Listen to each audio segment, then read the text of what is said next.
ನಮಸ್ಕಾರ ವೀಕ್ಷಕರೇ, ನನ್ನ ಹೆಸರು ಮಮತಾ. ನಂದು ಇದು ಎರಡನೇ ವಿಡಿಯೋ. ಮೊದಲು ಒಂದು ವಿಡಿಯೋ ಅಪ್ಲೋಡ್ ಮಾಡಿದ್ದೀನಿ, ನವಧಾನ್ಯ ದೀಪ ಅಂತ ಅಂದ್ಬಿಟ್ಟು. ಎಲ್ಲ ನೋಡಿದ್ದೀರಾ ಅಂತ ಅಂದ್ಕೊಂಡಿದ್ದೀನಿ. ಇಷ್ಟ ಆಗಿರೋರು ದಯವಿಟ್ಟು ಆ ಪೂಜೆನ ಮಾಡ್ಕೊಳ್ಳಿ, ತುಂಬ ಒಳ್ಳೆಯದು ಮನೆಗೆ ಎಲ್ಲ ಅದು. ಸೊ ನಂದು ಇದು ಎರಡನೇ ವಿಡಿಯೋದಲ್ಲಿ ನನ್ನ ಬಗ್ಗೆ ಸ್ವಲ್ಪ ಒಂದು ಕಿರು ಪರಿಚಯ ಮಾಡ್ಕೊತೀನಿ. ಅದಕ್ಕೂ ಮೊದಲು ಇವತ್ತು ನಾನು ನೆಕ್ಸ್ಟ್ ಎಪಿಸೋಡ್ ಮಾಡಬೇಕಂತ ಅಂದ್ಕೊಂಡಿರೋದು ಶ್ರೀಚಕ್ರದ ಬಗ್ಗೆ, ಶ್ರೀಯಂತ್ರದ ಬಗ್ಗೆ. ಸೊ ಎಲ್ಲರೂ ಕೇಳಿರ್ತೀರ ಶ್ರೀಯಂತ್ರ, ಶ್ರೀಚಕ್ರ. ಕೆಲವರು ಅದ್ರ ಪೂಜೆ ಮಾಡ್ತಿರ್ತೀರ, ಕೆಲವರಿಗೆ ಅದ್ರ ಪರಿಚಯ ಇಲ್ಲದೇ ಇರ್ಬೋದು. ಸೊ ಅದ್ರ ಬಗ್ಗೆ ನಾನು ಮಾತಾಡಬೇಕು. ಅದು ನನ್ನ ಹತ್ರ ಹೇಗೆ ಬಂತು, ನಾನು ಅದನ್ನು ಹೇಗೆ ಪೂಜೆ ಮಾಡ್ತಿದ್ದೀನಿ, ಅದರಿಂದ ನನಗೇನು ಅನುಕೂಲ ಆಯಿತು, ಅದನ್ನು ತೊಗೊಳಕ್ಕಿಂತ ಮುಂಚೆ ನಾನು ಹೇಗಿದ್ದೆ, ನನ್ನ ಪರಿಸ್ಥಿತಿ ಹೇಗಿತ್ತು, ನಾನು ತೊಗೊಂಡಾದಮೇಲೆ ಅದರಿಂದ ನನಗೆ ಹೇಗೆ ಇಂಪ್ರೂವ್ ಆದೆ, ನಾನು ಈ 5 ವರ್ಷ ಗ್ಯಾಪಲ್ಲಿ ಅದರಿಂದ ನನಗೆ ಒಳಿತಾಯ್ತಾ ಕೆಡ್ತಾಯ್ತಾ ಪ್ರತಿಯೊಂದೂ ನಾನು ಈ ವಿಡಿಯೋದಲ್ಲಿ ಅಪ್ಡೇಟ್ ಮಾಡ್ತಾ ಹೋಗ್ತೀನಿ. ಒಂದೇ ವಿಡಿಯೋದಲ್ಲಿ ಪ್ರತಿಯೊಂದನ್ನು ಅಪ್ಡೇಟ್ ಮಾಡೋಕ್ಕಾಗಲ್ಲ. ಸೊ ಅದನ್ನು ಒಂದೊಂದು ಫಸ್ಟ್ ವಿಡಿಯೋ ಥರ ಒಂದು 5 ಎಪಿಸೋಡ್ ಮಾಡ್ತೀನಿ. ಫಸ್ಟು ನಾನು ಶ್ರೀಚಕ್ರದ ಬಗ್ಗೆ ಮಾತಾಡೋಕ್ಕಿಂತ ಮುಂಚೆ ಒಂದು ಸ್ಮಾಲ್ ನನ್ನ ಬಗ್ಗೆ ಪರಿಚಯ ಮಾಡ್ಕೊತೀನಿ. ನಾನು ಎಲ್ಲರಂತೆ ಮಾಮೂಲಿ ಮಿಡ್ಲ್ ಕ್ಲಾಸ್ ಫ್ಯಾಮಿಲಿಲಿ ಬಂದಿರೋರು. ಸ್ವಲ್ಪ ಒಂದು ಲಾಕ್ಡೌನ್ ಬಿಫೋರು ಸ್ವಲ್ಪ ಹಣಕಾಸಿಗೆಲ್ಲ ತುಂಬ ಕಷ್ಟ ಇತ್ತು ನನಗೆ. ಆಬ್ವಿಯಸ್ಲಿ ಸ್ವಲ್ಪ ಒಡವೆ ಚಿನ್ನ ಎಲ್ಲ ಸ್ವಲ್ಪ ದುಡಿದು ಸಣ್ಣ ಪುಟ್ಟವನ್ನೆಲ್ಲ ಮಾಡಿಸ್ಕೊಂಡಿದ್ದೆ. ಸುಮಾರು ಒಂದು 200 ಗ್ರಾಮ್ ಅಷ್ಟು ಚಿನ್ನ ಎಲ್ಲ ಇತ್ತು. ಚೆನ್ನಾಗಿತ್ತು, ಜೀವನಕ್ಕೇನು ಸಮಸ್ಯೆ ಏನಿರಲಿಲ್ಲ. ಏನಂತಂದರೆ ಮೇಯ್ನು ನಾನು ಬರೀ ಕೆಲಸ, ಮನೆ ಇದಷ್ಟೇ ಅಡಿಕ್ಟ್ ಆಗಿದ್ದೆ. ಯಾವತ್ತೂ ಒಂದು ದಿವಸನೂ ದೇವರು ಪೂಜೆ ಪುರಸ್ಕಾರ, ಮನೆ ದೇವರು ಕುಲದೇವರು ಅಂತ ಯಾವತ್ತೂ ನಾನು ಒಂದು 15 ಇಯರ್ಸ್ ಮದುವೆ ಆಗಿದ್ರೂ ಕೂಡ ನಾನು ಯಾವತ್ತಿಗೂ ಪೂಜೆ ಅಂತ ಜಾಸ್ತಿ ತಲೆನೇ ಕೆಡಿಸ್ಕೊಂಡಿಲ್ಲ ನಾನು. ಏಕೆಂದರೆ ನಾನು ಮದುವೆ ಮಾಡ್ಕೊಂಡೋಗಿದ್ದು ಗಂಡು ಮನೇಲೂ ಅವ್ರು ಅದೇ ಥರನೇ ಇದ್ದರು. ಅವ್ರು ಯಾವತ್ತೂ ಒಂದು ಕುಲದೇವರು ಮನೆ ದೇವರು ಪೂಜೆ ಪುರಸ್ಕಾರ ಯಾವುದ್ರ ಬಗ್ಗೆನೂ ಅವರು ತಲೆ ಕೆಡಿಸ್ಕೊಂಡಿರಲಿಲ್ಲ. ಹಂಗಾಗಿ ನಾನು ಅವ್ರ ಮನೆಗೆ ಬಂದಮೇಲೆ ನಾನು ಅದೇ ಥರ ಆಗಿದ್ದೆ. ನಾನು ಬರೀ ಕೆಲಸಕ್ಕೆ ಹೋಗೋದು, ದುಡಿಯೋದು, ಮನೆಗೆ ಬರೋದು ಇಷ್ಟೇ. ಸ್ವಲ್ಪ ಅಮೌಂಟೆಲ್ಲ ಸೇವ್ ಮಾಡ್ಕೊಳ್ಳೋದು, ಒಡವೆ ತೊಗೊಳ್ಳೋದೊಂದು ಹುಚ್ಚಿತ್ತು. ತುಂಬ ಒಡವೆ ಎಲ್ಲ ಅಷ್ಟು ಮಾಡಿಸ್ಕೊಂಡಿದ್ದೆ. ಸೊ ಹೀಗೆ ಇರಬೇಕಾದ್ರೆ ಲಾಕ್ಡೌನ್ 1 ಇಯರ್ ಬ್ಯಾಕು ಸ್ವಲ್ಪ ಅಮೌಂಟು ಇಲ್ಲ ನಮ್ಮ ಫ್ಯಾಮಿಲಿಯವರೇ ನನಗೊಂದು 15 ಲಕ್ಷ ಜೀವನ ಹೀಗೆ ಚೆನ್ನಾಗೇ ಇತ್ತು, ಎಲ್ಲ ಚೆನ್ನಾಗಿ ನಡೀತಾ ಇತ್ತು. ಲಾಕ್ಡೌನಿಂದ ಸ್ವಲ್ಪ ಪ್ರಾಬ್ಲಮ್ ಆಗಿ ಏನಾಯಿತು ಹೆಂಗಾಯಿತು ಅಂತ ಗೊತ್ತಿಲ್ಲ, ಸುಮಾರು ಸಾಲಗಳಾಗೋಯಿತು, ಒಡವೆ ಎಲ್ಲ ಕಳ್ಕೊಂಡ್ವಿ. ಕೆಲಸದಲ್ಲಿ ಎಲ್ಲ ತುಂಬ ಪ್ರಾಬ್ಲಮ್ ಆಯಿತು. ಮನೆ ಸ್ಥಿತಿ ಅಂತೂ ಹೇಳೋಕ್ಕೆ ಆಗಲ್ಲ, ಅಷ್ಟು ಕೆಟ್ಟ ಪರಿಸ್ಥಿತಿಗೆ ಬಂದುಬಿಡ್ತು ಮನೆ ಸ್ಥಿತಿಯೆಲ್ಲ. ಸಾಲನೂ ಜಾಸ್ತಿ ಆಗೋಯಿತು. ಏನು ಮಾಡಬೇಕು ಏನು ಬಿಡಬೇಕು ಅಂತಲೇ ತೋಚ್ತಾನೇ ಇರಲಿಲ್ಲ. ಮನೆ ಜವಾಬ್ದಾರಿ, ಮಕ್ಕಳು, ಕೆಲಸ, ಇದು ತುಂಬ ನನಗೆ ಒಂದು ಮೆಂಟಲಿ ಟಾರ್ಚರ್ ಥರ ಆಗೋಗಿತ್ತು. ಸೊ ಅದು ತುಂಬ ಡಿಪ್ರೆಷನ್ಗೆ ಹೋಗಿದ್ದೆ ನಾನು 1 ಇಯರ್ 1.5 ಇಯರು. ಆವಾಗ ಯೋಚನೆ ಮಾಡಿದೆ ಹೇಗೆ ಇದರಿಂದ ಆಚೆ ಬರೋದು, ಈ ಸಾಲ ಬಾಧೆ ಆಗಿರ್ಬೋದು, ಈ ಮನೆ ಕಮಿಟ್ಮೆಂಟು, ಕೆಲಸ, ಈ ಒತ್ತಡದಿಂದ ಹೇಗೆ ಬರೋದು ಅಂತ ತುಂಬ ಯೋಚನೆ ಮಾಡ್ತಿದ್ದಾಗ ನನಗೆ ಅವಾಗ ಜ್ಞಾನೋದಯ ಆಗಿದ್ದೆ ದೇವರು. ನಾನು ಯೂಟ್ಯೂಬ್ ನೋಡ್ಬೇಕಾದ್ರೆ ಒಂದು ಸಲ ನೋಡಿದೆ, ಈ ಥರ ಶಿವನ ಆರಾಧನೆ ಮಾಡಿದ್ರೆ, ಶಿವನ ದೇವಸ್ಥಾನಕ್ಕೆ ಹೋದರೆ ಈ ಥರ ಸ್ವಲ್ಪ ಏನಾದರೂ ಮನಸ್ಸಿಗೆ ಸಮಾಧಾನ ಸಿಗುತ್ತೆ, ಏನಾದರೂ ಪಾಸಿಟಿವ್ ಸಿಗುತ್ತೆ, ಸಾಲ ಬಾಧೆ ನಿವಾರಣೆ ಆಗುತ್ತೆ ಅನ್ನೋದು ಯಾರೋ ಒಬ್ಬರು ಇದೇ ನಂತರನೇ ಹೇಳ್ತಾ ಇರೋದು ನೋಡಿದೆ. ಸೊ ಅವಾಗ ಕಾರ್ತಿಕ್ ಮಾಸ ಇರೋದ್ರಿಂದ ಶಿವನ ದೇವಸ್ಥಾನಕ್ಕೆ ಹೋಗೋಣ ಅಂತ ಅಂದ್ಬಿಟ್ಟು ತೀರ್ಮಾನ ಮಾಡಿಕೊಂಡು 9 ವಾರ ದೀಪ ಹಚ್ಚಿದೆ.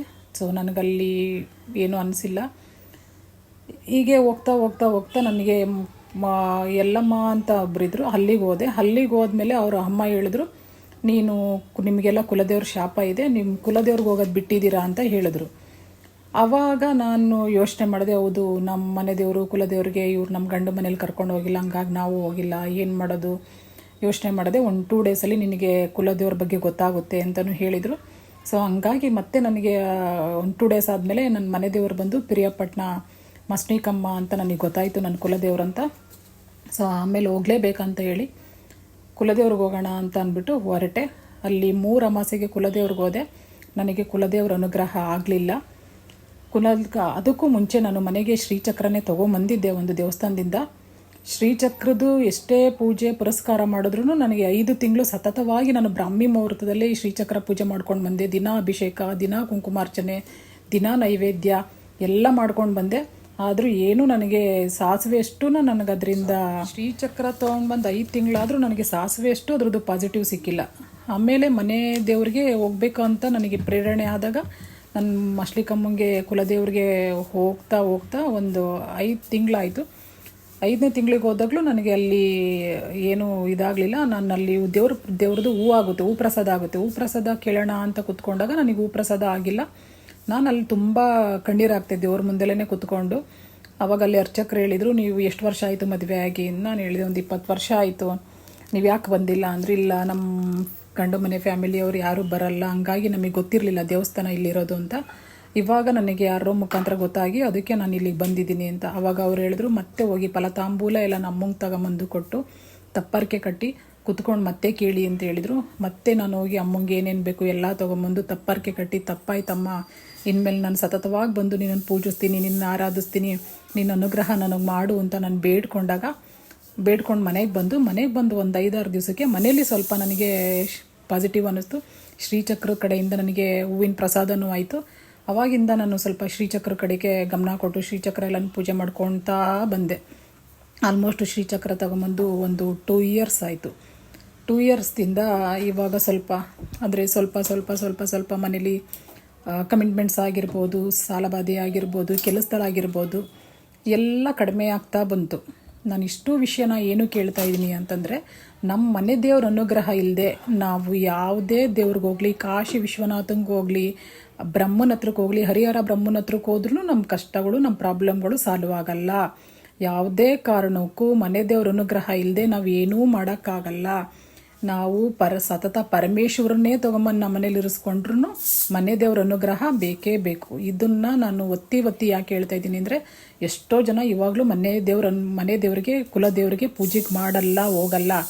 ದಯವಿಟ್ಟು ಮನೆ ದೇವರಿಗೆ ಕುಲದೇವರಿಗೆ ಪ್ರತಿಯೊಬ್ಬರು ಹೋಗಿ. ನೀವು ಹೋಗೋದಲ್ಲದೆ ನಿಮ್ಮ ಮಕ್ಕಳನ್ನೂ ಕರ್ಕೊಂಡೋಗಿ ಮಕ್ಕಳಿಗೆ ಪರಿಚಯ ಮಾಡಿಸಿ, ಮಕ್ಕಳನ್ನಾಗೆ ಹೇಳಿ, ಇದು ನಿಮ್ಮ ಕುಲದೇವರು, ಈ ಮನೆ ದೇವರು, ನಾವಿರಲಿ ಇಲ್ಲದೆ ಹೋಗಲಿ, ವರ್ಷಕ್ಕೆ 1 ಸಲ 2 ಸಲ 3 ಸಲ ನಿಮ್ಗೆ ಎಷ್ಟು ಸಲ ಆಗುತ್ತೋ ಅಷ್ಟು ಸಲ ಬಂದು ಪೂಜೆ, ಅಲ್ಲಿ ಏನಿದೆಯೋ ಪದ್ಧತಿನ ಫಾಲೋ ಮಾಡ್ಕೊಂಡು ಹೋಗಿ ಅಂತ ಪ್ರತಿಯೊಬ್ಬರೂ ನಿಮ್ಮ ಮಕ್ಕಳಿಗಾಗಿರ್ಬೋದು, ಮೊಮ್ಮಕ್ಕಳಿಗಾಗ್ಬರ್ಬೋದು, ನಿಮ್ಮ ಮನೆಗೆ ಬರೋ ಸೊಸೆಯರಿಗಾಗಿರ್ಬೋದು, ಪ್ರತಿಯೊಬ್ಬರಿಗೂ ಈ ವಿಷಯನ ತಿಳಿಸ್ಕೊಡಿ.